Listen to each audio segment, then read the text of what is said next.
23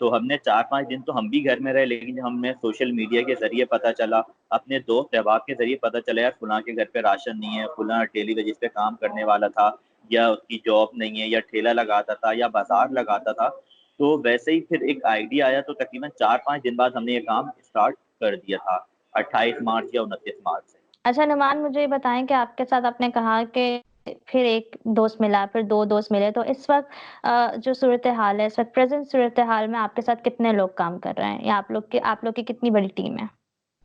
ہماری ٹیم اس وقت 32-35 لوگوں پر مشتمل ہے، جس میں پہلے ہمارے قریبی دوست تھے، پھر اس کے بعد جو ہم سے رابطہ رکھنے والے لوگ تھے، سوشل میڈیا کے ذریعے لوگوں نے ہم سے رابطہ کیا اور ہماری ٹیم کو جوائن کیا۔ آپ کے پاس بھی کافی لوگ ہیں، 32-35، تو آپس میں آپ لوگ سوشل ڈسٹینسنگ پھر کیسے رکھتے ہیں؟ کیونکہ ظاہر ہے پورا وقت ساتھ رہنا ہوتا ہوگا، راشن بیگز بنانے ہوتے ہوں گے، پھر اس کو ڈسٹریبیوٹ کرنا ہوتا ہوگا، ایسے میں آپ لوگ آپس میں کیا احتیاطی تدابیر اپناتے ہیں؟ مطلب آپ لوگ یا آپ کے جو فرینڈز جو والنٹیئر بنتے ہیں، ان کا آپ پہلے کوئی ٹیسٹ کرتے ہیں تاکہ وہ بیمار نہ ہو، تو وہ بانٹ سکیں راشن، کہ آپ بھی سیف رہیں اور دوسرے بھی سیف رہیں؟ اچھا، شروع میں تو دیکھیں ایک کام کرنے کا جوش تھا، جذبہ تھا، تو بالکل کام کے اندر لگ گئے تھے، لیکن جس طرح سے سچویشن یا صورتحال کا سامنا رہا، تو ہم لوگوں نے ڈیوائڈ کر لیا ہے کہ کچھ لوگ جو پیکنگ والے الگ ہیں، جو پرچیزنگ والے الگ ہیں، ہم ایک ہی وقت میں سارے لوگ جمع نہیں ہوتے، تو گورنمنٹ کی طرف سے بتایا گیا جو بھی احتیاطی تدابیر ہیں اس کا بھرپور خیال رکھتے ہیں تاکہ ہم اپنی حفاظت کریں، اگر ہماری حفاظت ہوگی تو ہم دوسروں کی حفاظت کر سکیں گے، تو ہم کوشش کرتے ہیں کہ کام کو ڈیوائڈ کر دیں، ایک ٹائم میں جمع نہ ہو، اگر جو جگہ ہم پلیس یوز کر رہے ہوتے ہیں تو وہاں پر بھی ہم ڈسٹینس کے ساتھ کھڑے ہوتے ہیں، اور دیتے وقت بھی ہم لوگوں کا رش نہیں لگاتے، کوشش کرتے ہیں کہ ہم گھروں پہ پہنچا دیں، اگر زیادہ راشن ہے تو لوگوں کو بلا کے پھر اسی طرح سے احتیاطی تدابیر کو مد نظر رکھتے ہوئے ہم راشن ڈسٹریبیوٹ کرتے ہیں۔ اچھا نعمان، مجھے یہ بتائیں کہ حکومت کی طرف سے جو ہے وہ کچھ ضرورت کی اشیاء پر جو ہے ڈسکاؤنٹ کیا گیا ہے، تاکہ لوگوں کو جو ہے 5 سے 20 روپے ڈسکاؤنٹ کیا گیا ہے، تو آپ مجھے بتائیں جب آپ پرچیز کرنے جاتے ہیں یا خریداری کرنے جاتے ہیں تو آپ نے چیزوں میں کی جو قیمت ہے وہ آپ نے بڑی ہوئی پائی یا کم پائی؟ کیونکہ اس وقت جو ہے وہ ہر کسی کو دالیں چاہیے، چاول چاہیے، آٹا چاہیے، تو کیا اس کی قیمت میں کچھ کمی ہے، یا جو یوٹیلیٹی سٹورز والے ہیں وہ اس وقت بھی صرف اپنا منافع دیکھ رہے ہیں؟ اچھا ناجیہ، جب ہم نے کام شروع کیا تھا اور اب تک ہم نے دیکھا کہ ایک مہینے کے اندر جو دام ہے وہ بڑھتے جا رہے ہیں، اگر آج ایک چیز ہم خرید کر لاتے ہیں، جب ہم دوبارہ خریدنے کے لیے جاتے ہیں تو اس کے دام ہمیں 2 روپے، 5 روپے، 10 روپے زیادہ ملتے ہیں۔ اچھا، یوٹیلیٹی اسٹور پہ آپ راشن بیگ بانٹنے کے لیے خرید نہیں سکتے کیونکہ بڑی تعداد میں وہ نہیں دیتے، لمیٹڈ آپ کو جو ہے یوٹیلیٹی اسٹور سے راشن فراہم کیا جاتا ہے۔ باقی ہم جو دوسری دکانوں سے ہم رابطہ کرتے ہیں، مختلف جگہ سے ریٹ لیتے ہیں، تو وقت گزرنے کے ساتھ ساتھ دام بڑھتے جا رہے ہیں، اور اس کی ایک وجہ بڑی حیران کن یہ سامنے آئی ہے کہ دکان والا کہتا ہے پیچھے مال ہی نہیں ہے، تو ہم آپ کو کیسے دیں؟ جب پیچھے مال کم ہے تو مہنگے داموں میں آپ تک پہنچ رہا ہے۔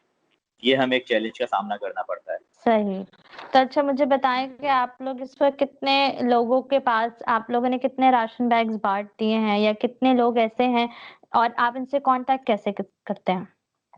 کیونکہ اچھا، ظاہر جب ہے آپ نے کہا کہ آپ لوگوں نے فیس بک پہ ایک پیج بنایا، ٹھیک ہے، اور ہر کسی کے پاس سوشل میڈیا یا ہر کسی کے پاس نیٹ کی سہولت نہیں موجود، جو ظاہر ہے جو غریب ہے ان کے پاس نہیں ہے، تو پھر وہ کیسے آپ کو کانٹیکٹ کرتے ہیں؟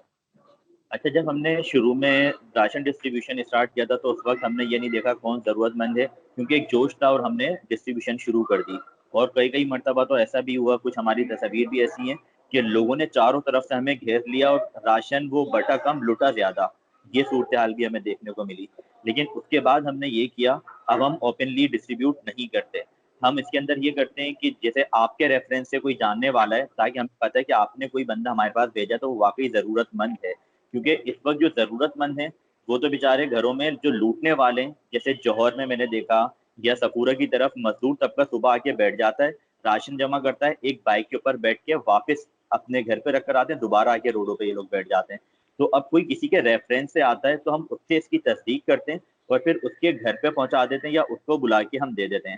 اور آپ کو یہ پتا ہو کہ گورنمنٹ کی طرف سے اب راشن ڈسٹریبیوشن کی ٹائمنگ رات کی ہو گئی ہے، کہ رات 4 بجے سے صبح 7 بجے تک آپ راشن ڈسٹریبیوٹ کریں گے، جس میں رینجرز آپ کو جی۔ سپورٹ کرے گی، تو رینجرز سارے اقدامات وہاں پر دیکھ رہی ہوتی ہے۔ اچھا نعمان، مجھے بتائیں کہ آپ کو کیا لگتا ہے کہ حکومت اور جو ویلفیئر ادارے ہیں وہ صرف باتیں کر رہے ہیں، یا واقعی وہ سارے علاقوں میں جا کے راشن ڈسٹریبیوٹ کر رہے ہیں؟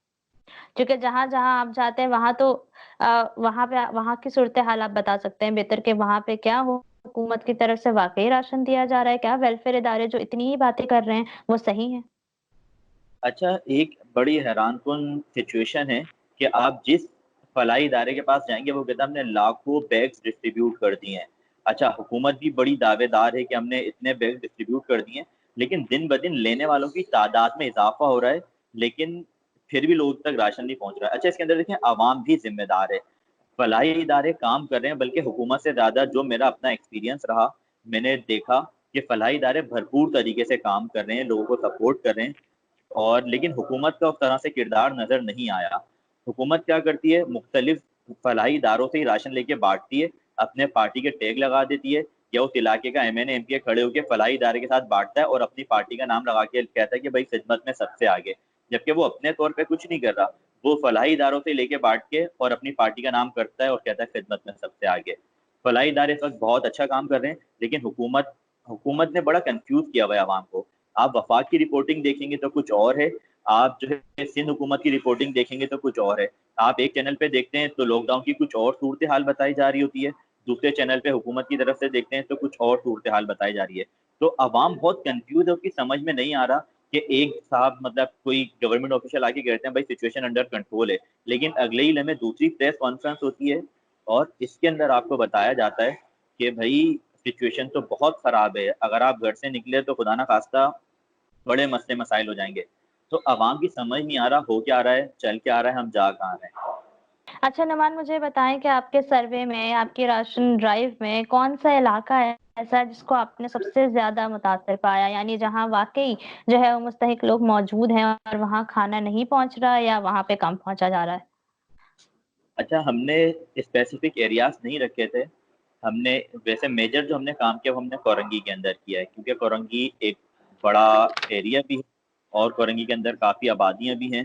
تو ہم نے جو کوشش کی تھی، اس طرح سے ہم نے کوشش کی ہے کہ جو بے روزگار طبقہ ہے، جیسے مثال کے طور پہ میں آپ کو کچھ مثال دیتا ہوں، ایک بازار لگانے والا شخص ہے، لیکن اس کا بازار اب وہ نہیں لگا رہا، پچھلے 1.5 مہینے سے وہ رکا ہوا ہے، لیکن جو مانگنے والا ہے نا وہ تو اپنی ضرورت پوری کر رہا ہے، لیکن جو بیچارہ واقعی ضرورت مند ہے، ابھی آج ہی ہم ایک ڈسکس کر رہے تھے تو ہمیں پتہ چلا کہ جو ہال کے اندر شادی ہال کے اندر کام کرنے والے لوگ ہیں، یہ بیچارے بے روزگار ہو چکے ہیں، کیونکہ جب شادیاں ہوتی تھیں تو ان کو خرچہ ملتا تھا، اب وہ شادی ہال بند ہو چکے ہیں تو بیچارہ یہ طبقہ بے روزگار ہو چکا ہے۔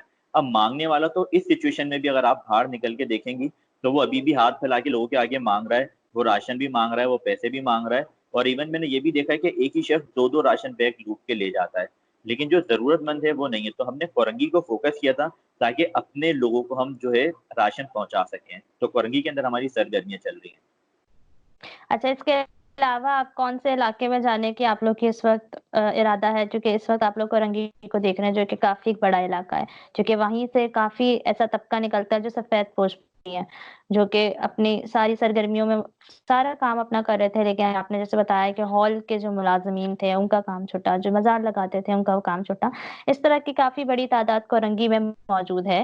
لیکن اس کے علاوہ اب آگے کون سے علاقے ہیں جو آپ لوگ جو ہے آپ لوگ کی لسٹ میں ہے کہ آپ لوگ وہاں جائیں گے؟ ہم نے ابھی فی الحال فوکس کورنگی کو ہی کیا ہوا ہے، ہم کورنگی سے باہر نہیں نکل رہے، کیونکہ ہمارے پاس کیونکہ ہم نے بتایا ہم اپنی مدد آپ کے تحت یہ کام کر رہے ہیں، تو ہمارے جو ریسورسز ہیں وہ بہت لمیٹڈ ہیں، اور کورنگی کے ہی لوگوں کو ہم پورا نہیں کر پا رہے کہ ہم دوسرے لوگوں تک جائیں۔ تو اس وقت ہم فوکس ہو کے کورنگی کے اوپر کام کر رہے ہیں، کیونکہ اگر کورنگی میں پورا ہوگا، اللہ کرے ایسا ہے کہ کورنگی میں کوئی لینے والا نہ بچے، تو ہم انشاءاللہ دوسرے ایریاز میں بھی جائیں گے۔ صحیح۔ اچھا نعمان مجھے بتائیں کہ اب تک کورنگی میں ہی آپ لوگوں نے کتنے راشن بیگ تک تقسیم کر دیے ہیں؟ ہم نے تقریباً کورنگی کتنے؟ میں تقریباً 1000 پلس بیگس ہم ڈسٹریبیوٹ کر چکے ہیں۔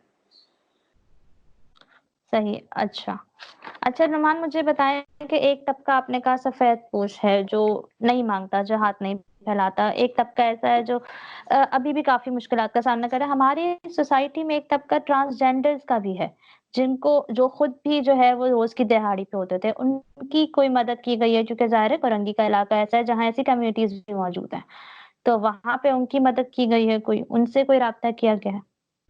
آپ کا سوال بڑا اچھا ہے. پہلے ہماری نظر میں یہ طبقہ نہیں گزرا تھا اور ہمارے ذہن میں بھی نہیں تھا کہ بیچارے یہ لوگ بھی ضرورت مند ہیں, ان تک بھی راشن اور کھانا پہنچنا چاہیے.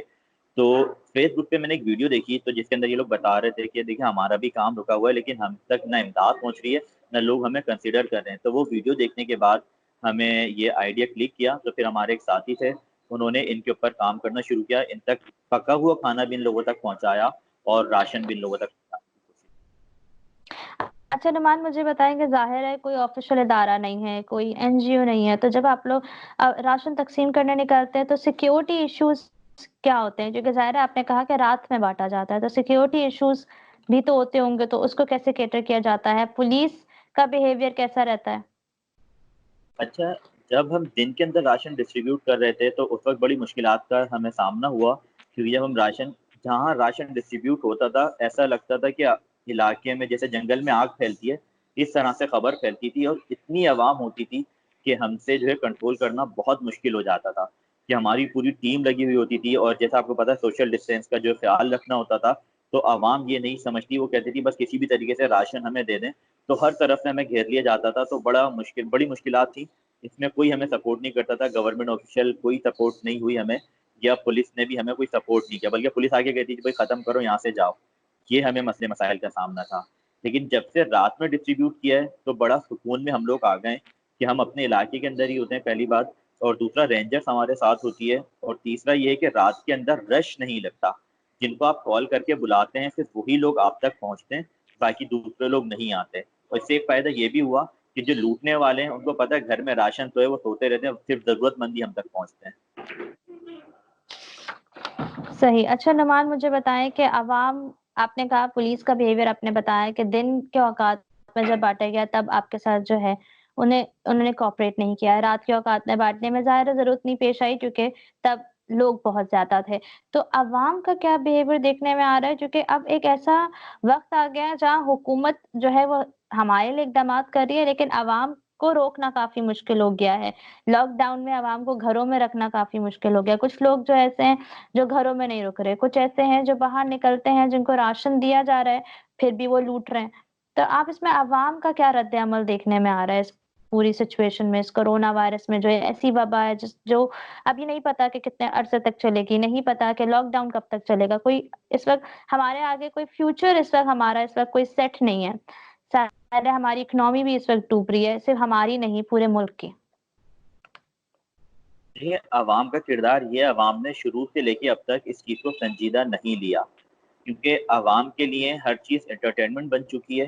اب وہ آپ دیکھیں گے کہ ایک ہی بائک کے اوپر پیچھے بیوی بیٹھی ہوتی ہے, آگے 3 3 4 4 بچے بیٹھے ہوئے ہوتے ہیں, گھومنے کے لیے نکل جاتے ہیں. جب کہا جا رہا ہے یار آپ لوگ گھر میں رہیں, لاک ڈاؤن اسی چیز کا نام ہے کہ آپ کو اپنے گھر میں رہنا ہے, بلا ضرورت نہیں نکلنا. لیکن آپ اگر گلی محلوں میں جا کے دیکھیں گے تو وہاں پر لوگ آپ کو کرکٹ کھیلتے ہوئے دکھیں گے, آج بھی لوگ آپ کو وہاں تفریحاں کرتے ہوئے دکھیں گے. میں نے خود دیکھا ہے کہ پولیس والوں نے مرغا بنایا ہوا لیکن پھر بھی عوام باز نہیں آ رہی. اچھا پھر یہ ہے کہ اکثر آپ نے دیکھا کہ وہ ٹائر کی ہوا نکال دی جا رہی ہے. عوام کو ہر طریقے سے سمجھا لیا, پیار سے بھی سمجھایا گیا, وزیر اعلیٰ سندھ نے ان سے ریکویسٹ بھی کی, لیکن عوام سمجھنے کے لیے تیار نہیں ہے. اچھا اس کی کچھ وجوہات بھی ہیں, عوام اس لیے نہیں سمجھ رہی کیونکہ ایک طبقہ ایسا ہے جس کے پاس کرنے کے لیے کچھ ہے ہی نہیں, تو وہ گھر میں رہ کے کیا کرے گا, وہ باہر نکل کے آ جاتا ہے. تو جو شادی شدہ افراد ہیں وہ سسرال چلے جاتے ہیں, یا اگر کوئی بڑی عمر کے وہ ہیں تو نانی دادی کے گھر چلے جاتے ہیں. تو وہ رکنا نہیں ہے. اب عوام جب تک سنجیدہ نہیں لے گی تو اس طرح کے حالات چلتے رہیں گے. اگر عوام سنجیدہ لے گی تو شاید کچھ کنٹرول میں آ جائے. کل جیسے پریس کانفرنس ڈاکٹرز کی ہوئی بھی تھی کہ آنے والے وقتوں میں صورتحال خراب ہونے والی ہے. تو عوام کو چاہیے کہ احتیاطی تدابیر, اچھا آپ نے یہ بھی دیکھا ہوگا کسی سے کہا جائے کہ یار ہاتھ نہ ملائیں نا, تو وہ کہتا ہے یار ہمیں کچھ نہیں ہوگا, مرنا ہوگا تو ہم ویسے بھی مر جائیں گے, ہاتھ نہ ملانے سے کیا ہوتا ہے. بلکہ کسی کو ہاتھ ملانے کا منع کرو تو وہ بڑھ کے گلے لگا لیتا ہے. آپ کس کو اور کیسے منع کریں گے؟ لوگ کہہ رہے ہیں اگر ہم لوگ ماسک پہن کے رکھتے ہیں تو اس پہ یہ فیڈ بیک آتا ہے تم تو موت سے ڈر رہے ہو, اللہ سے ڈرنا چاہیے.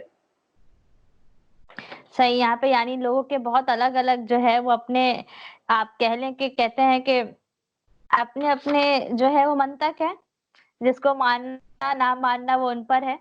اچھا مجھے بتائیں نعمان کہ آپ نے کافی ٹائم سے آپ لوگ یہ سروے کر رہے ہیں, کافی ٹائم سے آپ لوگوں کی مدد بھی کر رہے ہیں. ظاہر ہے آپ نے کہا کورنگی کے